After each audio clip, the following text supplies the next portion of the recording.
आज के व्लॉग में मैं आप लोगों से बहुत ही एक अहम बात जो है ना वो करने वाली हूँ।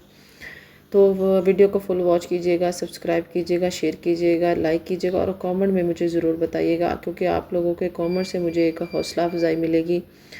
तो मुझे मेरी वीडियो को फुल वॉच कीजिएगा ताकि वॉच टाइम पूरा हो जाए, और सब्सक्राइब भी कीजिएगा ताकि मेरा अकाउंट जल्द अज जल्द मोनेटाइज भी हो जाए, क्योंकि मैं ने टिकटॉक यूके अकाउंट पे भी काम करती हूँ और यूट्यूब पे भी काम कर रही हूँ। तो आप लोगों की मोहब्बत से, आप लोगों की सपोर्ट से ही मैं कामयाब हो सकती हूँ, अकेले तो मैं कुछ भी नहीं हूँ।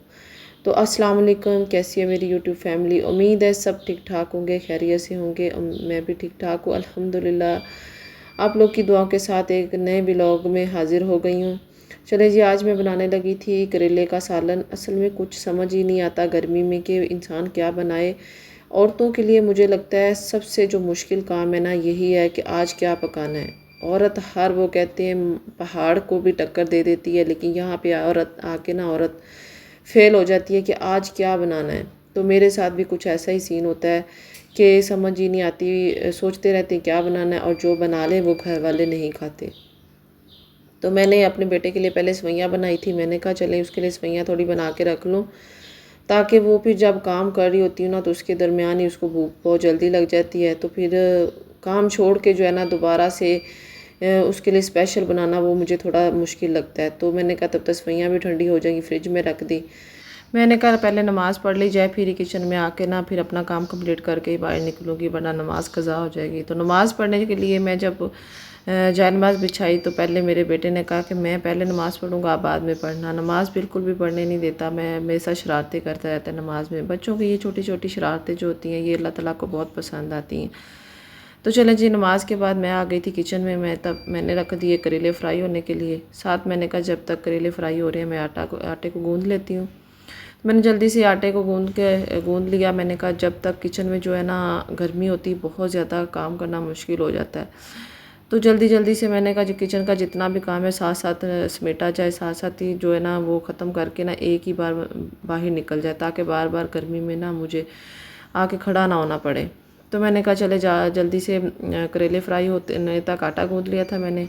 साथ ही मैंने कहा जो 2 बर्तन पड़े हुए ना उनको भी वॉश साथ साथ करके रख लिया जाए, क्योंकि मैं बर्तन जमा नहीं करती हूँ। जब ज़्यादा जमा हो जाते हैं ना, तो मेरे साथ ऐसे ही होता है, मेरा बिल्कुल भी वो बर्तन साफ़ करने को दिल ही नहीं करता। वो इतना ऐसे लगता है कि पता नहीं अब पहाड़ ही टूटना है मेरे ऊपर। तो आटा मैंने फ्रिज पे रख दिया था, बर्तन भी साथ में साफ़ हो गए थे, और तब तक मेरे करेले भी जो फ्राई हो गए थे। मैं हल्के से करेले ना कच्चे रखती हूँ, मुझे वो बहुत मज़ेदार लगते हैं। बिल्कुल वो जो कड़क हो जाते हैं ना, वो मुझे पसंद नहीं है। मैं हल्के हल्के कच्चे रखती हूँ, मुझे बहुत टेस्टी लगते हैं, हल्की हल्की कड़वाहट भी आती है। तो चले जी, यहाँ पे करेले फ्राई हो गए थे, तो मैंने कहा मसाला जल्दी से इनका तैयार किया जाए और उसके बाद इनको दम पे लगा दिया जाए। तो मैंने इनका मसाला जो है ना वो जल्दी से रेडी कर लिया था। उसको थोड़ा सा पानी डाल के ना मैंने कहा चले इसमें जो नमक मिर्च जो भी डाला है ना, मैं ज़्यादा मसाले नहीं डालती क्योंकि मेरे बेटा छोटा है, तो उसने भी खाना खाना आता है, तो फिर वो उसको ज़्यादा फिर वो लगती है मिर्चें वगैरह। तो मैं मसाला का बहुत कम डालती हूँ। वैसे भी गर्मी है, गर्मी में इतने मसाले मैं खाने में बहुत कम डालती हूँ। हाँ, अगर कुकड़ाई वगैरह बनाना हो, कीमा वगैरह, तो उसमें मैं फिर ज़रूर डाल लेती हूँ। लेकिन नॉर्मल सालन जो होता है वो मैं सिंपल से 1-2 चीज़ें, हल्दी डाल दी, नमक डाल दिया, और बस इतनी सी चीज़ों से मैं जो है ना वो रेडी कर लेती हूँ। चलो जी, यहाँ पे मेरा सालन हो गया था रेडी, और सालन को देख के ना मुझे इतनी तेज़ भूख लग गई थी। तो यहाँ पे मैंने कहा अब रात का टाइम हो गया था, मैंने कहा जल्दी से अब खाना भी बना लिया जाए। और मैं यहाँ पे रोटी बना रही थी, साथ मैंने सालन जो ओवन में लगा दिया गर्म होने के लिए। तो जैसे ही मैं ओवन से सालन निकालने के लिए गई, तो मेरे साथ एक वाक़या हो गया, वो भी मैं आप लोगों को दिखाती हूँ क्या हुआ था। तो सिर्फ रोटियां मैंने 2 ही बनाई थी, क्योंकि मैंने और मेरे बेटे ने खानी थी। अभी हस्बैंड मेरे लेट थे, उन्होंने आना था, तो फिर हम लोगों ने बनानी थी। लेकिन मैं उनको ना ताज़ा रोटी बना के देती हूँ। आप लोगों को पता है आजकल का आटा ही ऐसा होता है कि रोटी जो है ना वो खुश्क हो जाती है, तो मैं उसमें हार्ड पार्ट में भी बना के नहीं रखती हूँ। मैंने ताज़ा रोटी ही बनानी होती है जब खानी होती है। तो इसके साथ ही जब मैंने ओवन से सालन निकाल के लिए गई रखा, तो वापसी पे देखे चाय मेरी सारी गिर गई। पता नहीं ये मेरे साथ ऐसे वाक़या क्यों होता है कि दूध रख दूँ या चाय रख दूँ, तो हर दफ़ा उसने उबलना ही होता है।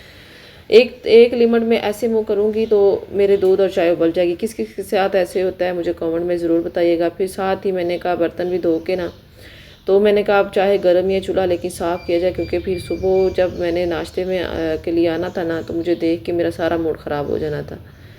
तो फिर जल्दी जल्दी सड़ते सड़ते हाथों के साथ मैंने चूल्हे को सारा नीट कर दिया। और जब साफ़ करके मैं कमरे में पहुंची तो एक और मेरे बेटे ने ना कारनामा अंजाम सर दिया हुआ था। ये देखिए, उसने सेफ में से सारे जूते डब्बे सब कुछ निकाल के बाहर फेंका हुआ था। और मैंने आके सर पकड़ लिया कि अभी तो मैं गर्मी से किचन से आई हूँ। अब बच्चों के साथ जो है ना बहुत मुश्किल हो जाता है। Thanks for watching. अल्लाह हाफिज़, बाय बाय।